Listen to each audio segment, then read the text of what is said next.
வணக்கம்.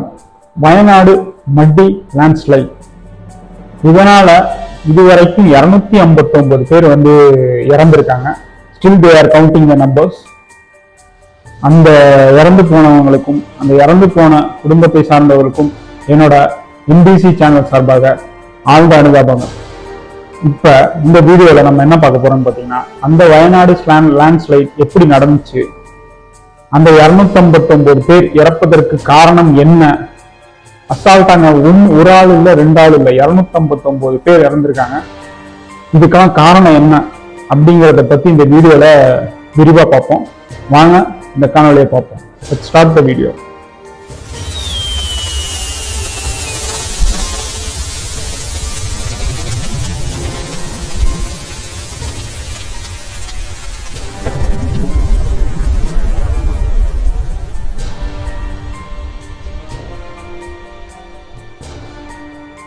யாராவது south Indian சைட்ல ஒரு டூர் போகணும் அப்படின்னு சொல்லி நினைச்சா 75% ஆஃப் பீப்புள் பாத்தீங்கன்னா முதல்ல ப்ரிஃபர் பண்றது வயநாடு. வயநாடு பாத்தீங்கன்னா அந்த அளவுக்கு ஒரு பியூட்டிஃபுல்லான ஒரு கார்ஜியஸான பிளேஸ்ங்க. ஆனா இன்னைக்கு இப்ப அந்த இடத்துல நிலைமை அது மாதிரி இல்லைங்க. உலகையே உலுக்கி கொண்டிருக்கும் மிகப்பெரிய இந்தியா கண்டிராத ஒரு மிகப்பெரிய மட்டி லேண்ட்ஸ்லைட் வயநாட்டுல நடந்திருக்குங்க.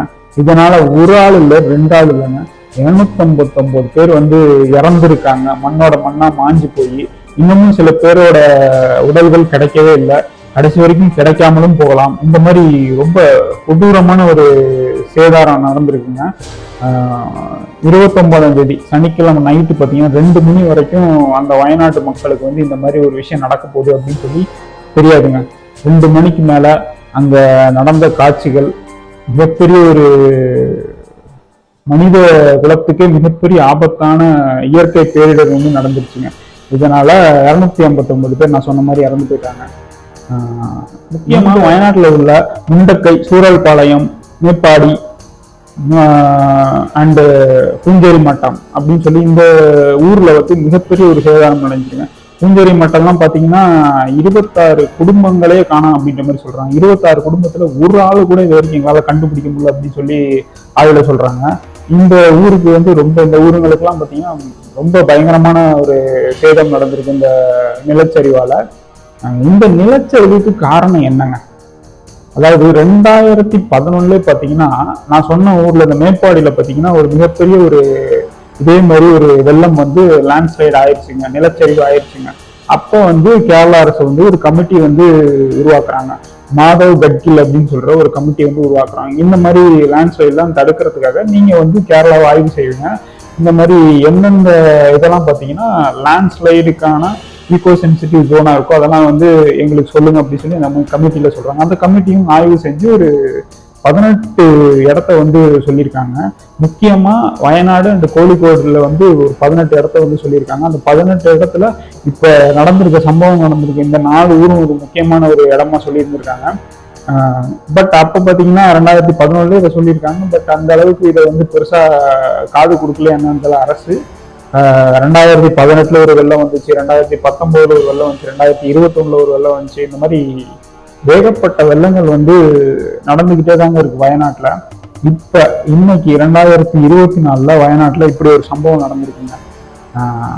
அதாவது கேரளால பாத்தீங்கன்னா இந்த மாதிரி ஹில் ஸ்டேஷன்லாம் பாத்தீங்கன்னா டூரிஸ்ட் பிளேஸ் ஆக்கியிருக்காங்க.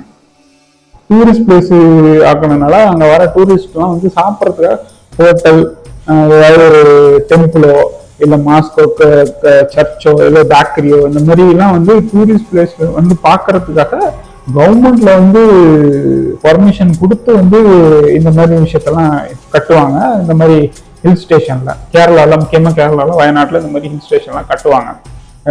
இந்த இதெல்லாம் இந்த இன்ஃப்ராஸ்ட்ரக்சர்லாம் கட்டுவாங்க. ஆனா இப்ப பாத்தீங்கன்னா கேரளால ஒரு இன்னொரு விஷயம் நடந்துகிட்டு இருக்குங்க. என்னன்னு பாத்தீங்கன்னா குவாரி, லைசன்ஸே இல்லாத குவாரி எல்லாம் அங்க நடந்துகிட்டு இருக்குங்க. ஸோ இந்த அதிகாரிகள் என்ன பண்ணிட்டாங்க, மெத்தனமா விட்டுட்டாங்க. அப்பப்ப மாமூல் வாங்கிட்டாங்களா என்னன்னு தெரியல, மெத்தனமா விட்டதுனால குவாரி எல்லாம் ரன் ஆக ஆரம்பிச்சிருச்சு. குவாரி அங்கங்க தோண்ட தோண்ட தோண்ட தோண்ட பாத்தீங்கன்னா இந்த நிலச்சரிவு உருவாக்குறதுக்கு ஒரு காரணங்க. இன்னொரு காரணம் என்னன்னு பாத்தீங்கன்னா அங்க இருக்கிற மரங்கள்லாம் வெட்டினது. இந்த மாதிரி இன்ஃப்ராஸ்ட்ரக்சரை பில்டப் பண்றதுக்காக வயநாட்டில் உள்ள மரங்கள்லாம் வந்து வெட்டி சாய்ச்சிருக்காங்க. அதாவது ஒரு ஹில் ஸ்டேஷன் எடுத்துக்கிட்டீங்கன்னா மரங்கள் இருக்கு பார்த்தீங்கன்னா, மரங்களோட வேறு தான் பார்த்தீங்கன்னா இந்த லேண்ட்ஸ்லைட் எல்லாம் வந்து தடுக்கிறதுக்கு ஒரு முக்கியமான ஒரு விஷயமா இருக்கும். ஆனா இங்க பாத்தீங்கன்னா இந்த இன்ஃப்ராஸ்ட்ரக்சரை பில்டப் பண்ணணும், நிறைய குவாரிகள் உருவாக்கணும், நிறைய இந்த மாதிரி பார்க்கு, தீம் பார்க்கு அந்த மாதிரிலாம் உருவாக்கணும் அப்படிங்கிற ஒரு காரணத்துக்காக என்ன பண்ணாங்க, மரத்தெல்லாம் வெட்டி வயநாட்டோட இன்ஃப்ராஸ்ட்ரக்சரை டெவலப் பண்ணியிருக்காங்க. இந்த விஷயம் காரணமாகவும் இந்த லேண்ட்ஸ்லைட் நடந்திருக்கு அப்படின்னு சொல்லி ஆராய்ச்சியாளர் சொல்றாங்க. அடுத்து பாத்தீங்கன்னா இந்த 259 பேர் வந்து இறந்தது இன்னமும் கவுண்ட் பண்ணிட்டு இருக்காங்க. 259ங்கிறது கடைசியான நம்பர் இல்ல, இன்னமும் நிறைய டெட் பாடிஸ் வந்து கிடைக்காம இருக்குங்க. இந்த 259 பேர் இறப்பதற்கு காரணம் என்னன்னு பாத்தீங்கன்னா, கேரளால பாத்தீங்கன்னா பருவமழை ஸ்டார்ட் ஆயிடுச்சுங்க. இந்த மழை பாத்தீங்கன்னா வயநாட்டிலையும் பெஞ்சிக்கிட்டு இருந்திருக்கு. 2 வாரமா வந்து பெஞ்சிட்டு இருக்கு மழை. 2 வாரம் மழை பெஞ்சா என்ன ஆகும், நிலம் ஈரமாகும். அப்ப பாத்தீங்கன்னா இந்த வயநாட்டில் பார்த்தீங்கன்னா ஒரு டிசாஸ்டர்ஸ் மேனேஜ்மெண்ட் கமிட்டின்னு ஒன்று வச்சிருப்பாங்க.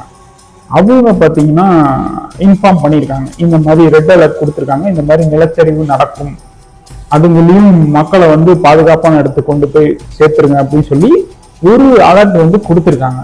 அதுக்கு யாரும் வந்து செவி சாய்க்கலை. மக்களை வந்து யாருமே வந்து அந்த இடத்துல இருந்து பாதுகாப்பான ஒரு இடத்துக்கு வந்து கொண்டு போய் சேர்க்கல. ஆக்சுவலி பாத்தீங்கன்னா வயநாடுங்கிறது வந்து ஒரு ஈகோ சென்சிட்டிவ் ஜோன், அதாவது லேண்ட்ஸ்லைன் ப்ரோன் ஜோன் தான் பாத்தீங்கன்னா வயநாடு. இந்த ஒரு காரணத்துக்காக வந்து அந்த கமிட்டி சொன்னதுக்கு அப்புறம் மக்களை கொண்டு போய் ஒரு பாதுகாப்பான இடத்துக்கு அப்புறப்படுத்தலை. அது மட்டும் இல்லாமல் பாத்தீங்கன்னா அங்க இருக்கிற IAS IPS ஆஃபீஸர் பாத்தீங்கன்னா அவங்களுக்கு வந்து இந்த டிசாஸ்டர்ஸோட எஃபெக்ட் தெரியுமா தெரியாதா என்னன்னு தெரியல. அவங்களுக்கு அந்த ஸ்டாண்டர்ட் ஆப்ரேட்டிங் ப்ரொசீஜர், அது அந்த டைம்ல டிசாஸ்டர் நடக்க போற டைம்ல வந்து மக்களுக்கு எந்த ஒரு பிரச்சனையும் வராம கொண்டு போய் ஒரு பாதுகாப்பான இடத்துல விடணும். அந்த விஷயம் வந்து அவங்களுக்கு தெரியலையா, இல்ல அதுக்கு மத்தன போக்கு காட்டியிருக்காங்களா, இல்ல வேணுமிக்கே பண்ணியிருக்காங்கிறது வந்து தெரியலங்க. இது ஒரு காரணமா இருக்கு இந்த 259 பேர் இறந்ததுக்கு. அது மட்டும் இல்லாம அந்த லேண்ட்ஸ்லைடு நடக்கிற வரைக்கும் பாத்தீங்கன்னா மக்கள், நிறைய வீடியோஸ்லாம் வருது, லேண்ட்ஸ்லைட் நடக்கிற வரைக்குமே பாத்தீங்கன்னா மக்கள் வந்து அந்த இடத்துல நின்றுகிட்டு தான் இருக்காங்க, வீடியோ எடுத்துக்கிட்டு தான் இருக்காங்க. ஸோ இந்த மாதிரி லேண்ட்ஸ்லைட் நடக்கிற வரைக்கும் வந்து அதிகாரிகள் வந்து என்ன செஞ்சுக்கிட்டு இருந்தாங்க, அரசு என்ன பண்ணிக்கிட்டு இருந்துச்சு அப்படிங்கிறது ஒரு பெரிய கேள்விக்குறியா இருக்குங்க. அடுத்து பாத்தீங்கன்னா இந்த அப்புறப்படுத்தினாலும் லேண்ட்ஸ்லைட் நடந்ததுக்கு அப்புறம் மக்களை கொண்டு போய் ஒரு பாதுகாப்பான இடத்துல அப்புறப்படுத்தாலும் அந்த இடமும் லேண்ட்ஸ்லைட் ஆகுது. நான் என்ன கேட்கிறேன், ஒரு கமிட்டி இருக்கு, டிசாஸ்டர்ஸ் மேனேஜ்மெண்ட் கமிட்டின்னு சொல்லி எல்லா ஸ்டேட்டுக்கும் வந்து இருக்கும். அவங்க வந்து இந்த மாதிரி அலர்ட் கொடுக்குறாங்க, இந்த இடத்துல எல்லாம் லேண்ட்ஸ்லைட் நடக்க போகுது, இந்த இடத்துல எல்லாம் லேண்ட்ஸ்லைட் நடக்காது அப்படின்னு சொல்லி ஒரு அலர்ட் வந்து கொடுக்குறாங்க. ஸோ அதை கேட்டாது அதுக்கேற்ற மாதிரியாவது வந்து மக்களை வந்து ஒரு பாதுகாப்பான இடத்துல வந்து வச்சிருக்கலாம். இப்ப அவங்க பாதுகாப்பான இடம் கொண்டு போய் வைக்கிற இடத்துலயும் பாத்தீங்கன்னா நிலச்சரிவு நடக்குது. இது வந்து ஒரு வேணும்க்கே பண்றாங்களா, இல்ல வந்து ஒரு நியூஸ் இதுக்காக பண்றாங்களா, இல்ல வந்து தெரியாம தான் பண்றாங்களாங்கிறது வந்து மிகப்பெரிய ஒரு கேள்விக்குறியாதாங்க இருக்கு.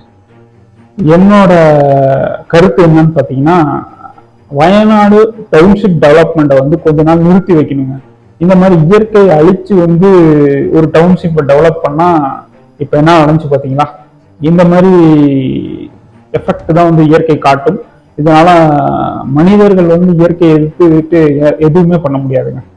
அப்புறம் ஃபாரின்லாம் பாத்தீங்கன்னா, ஃபாரின் அப்படி இருக்கு இப்படி இருக்கு அப்படின்னு சொல்றோம். ஃபாரின்லாம் பாத்தீங்கன்னா ஒரு டவுன்ஷிப் டெவலப் பண்ணணும்னு பண்றாங்கன்னு வச்சுங்களேன், ஃபர்ஸ்ட் என்ன பண்றாங்க, அங்க இருக்கிற இன்ஃப்ராஸ்ட்ரக்சரை வந்து டெவலப் பண்ணுவாங்க. அந்த டவுன்ஷிப்போட இன்ஃப்ராஸ்ட்ரக்சரை டெவலப் பண்ணுவாங்க. அது மக்களுக்கு ஏற்ற மாதிரி ஒரு இடமா மாத்திட்டு மக்கள் அதுக்கப்புறம் கொண்டு போய் அந்த இடத்துல வந்து குடியேற வைப்பாங்க.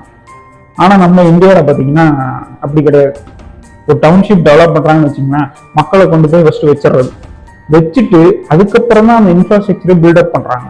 இது வந்து இந்தியாவில் நடந்துக்குது. இது வந்து கேரளால மட்டும் இல்ல, நிறைய ஸ்டேட்ல நடந்துருக்கு. இப்ப நான் போன வீடியோ கூட டெல்லியோட வெள்ளத்தை பத்தி பேசினேன். இப்போ உடனே பாத்தீங்கன்னா அடுத்து கேரளா வெள்ளத்தை பத்தி பேசிட்டு இருக்கேன். ஸோ இந்த மாதிரி இந்த 2 ஸ்டேட் மட்டும் கிடையாது, எல்லா ஸ்டேட்லயும் இந்த மாதிரி பிரச்சனைகள் இருக்கு. அதே மாதிரி டிசாஸ்டர்ஸை ஹேண்டில் பண்ற அளவுக்கு நம்மள்ட்ட வந்து எக்யூப்மெண்ட் இல்லை அப்படிங்கிறத ஒரு நிதர்சனமான உண்மை. இதுக்கெல்லாம் வந்து பாத்தீங்கன்னா கவர்மெண்ட் தான் வந்து பதில் சொல்லணும். ஸோ வயநாடு நிலச்சரிவு பார்த்தீங்கன்னா நம்ம இந்தியாவில் உலகத்தையே உலுக்கியிருக்கு. ஸோ இந்த மாதிரி சம்பவங்கள் நடக்காமல் இருக்கிறதுக்கு ஐபிஎஸ் ஐஏஎஸ் ஆஃபீஸர்கள்லாம் பார்த்தீங்கன்னா முறையான ஸ்டாண்டர்ட் ஆப்ரேட்டிங் ப்ரொசீஜரை வந்து கற்றுக் கொடுக்கணும். அது மட்டும் இல்லாமல் ஒரு disasters prone zone, eco sensitive prone ஜோனை வந்து நம்ம வந்து அப்படியே விட்டுறணும். அந்த இடத்துல போய் ஒரு பில்டிங் கட்டுறதோ இல்லை வந்து ஒரு மால் கட்டுறதோ வந்து பண்ணக்கூடாது அப்படிங்கிறது தான் என்னோட தாழ்மையான கருத்து. ஸோ இனிமேலாவது இந்த மாதிரி நிலச்சரிவை தடுப்பதற்கு நாம வந்து கரெக்டான ப்ரொசீஜர்ஸ் இருக்குன்னு சொல்லி நான் கவர்மெண்ட்டை கேட்டுக்கிறேன். நன்றி, வணக்கம்.